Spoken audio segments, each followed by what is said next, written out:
What is in a name? This is, of course, Emirates Ellis Park, but most people still call it Ellis Park. It's like they can't get that out of their head. I think the '95 World Cup final has ingrained that in most South Africans' memories, and it's like they almost refuse to say the official name. Now, can you blame a union or a stadium or organization for taking the money? Well, you can't really, especially in this day and age.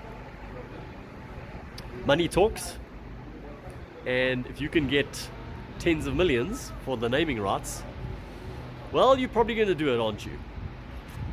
Now, I do like the situations where they combine the sponsors' names and the original names, like Hollywood Bets Kings Park, for instance.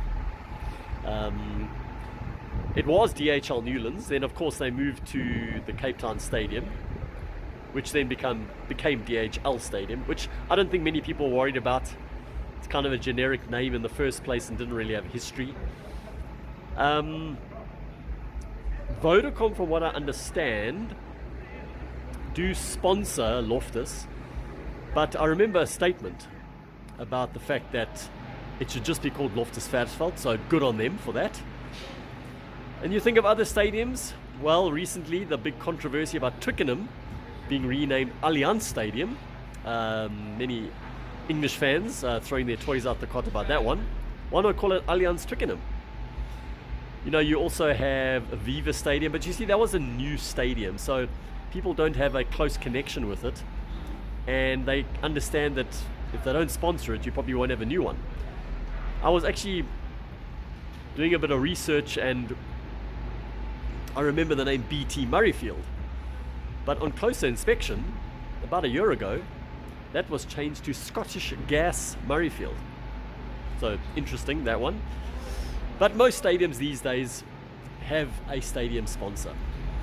So how would you like to see it done? They need the money. All the unions, all the stadiums do. How do they marry the two between finances and tradition and history?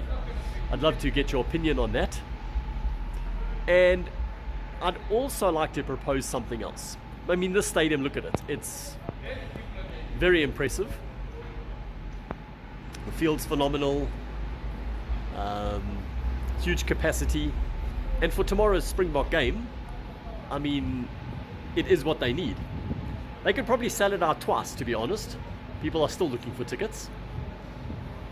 But for a Currie Cup game, do they really need to play in a cavernous stadium like this? Especially in Joburg, where people don't really like traveling to this area. How much money does it cost to open a stadium? Hundreds and hundreds of thousands, no doubt. Especially tomorrow, I can imagine they're probably spending millions. But for your average Currie Cup game, I heard about 10 years ago, about 250, so who knows, it's probably 500 by now. Imagine saying to a school or club, well, here's 100,000 Rand. Why don't you host the Currie Cup game? I was at a school in Randburg yesterday, and I was very impressed by their facilities. Their stand is very sizable. You could put up temporary stands. Imagine the community coming out. More people might attend that game. If you have 8,000 to 10,000 people there, suddenly there's an amazing atmosphere. The sponsors get involved, the old boys come back, the school benefits immensely.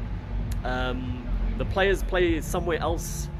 You're in a residential area. Look, it does depend where the stadium is in the country and how easily accessible it is. But certainly in this area, you could put out a bid process and say to all the clubs and schools, you put in a bid, what will you contribute to this? This is what we can give you. I really think something needs to be done. But a name is important to people, to stadiums, to teams. It would be nice if the teams were named after sponsors. I mean, even more so than the stadiums. But we live in a world where every cent counts.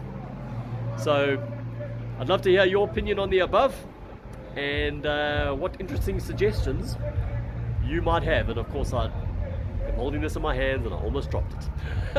Until next time.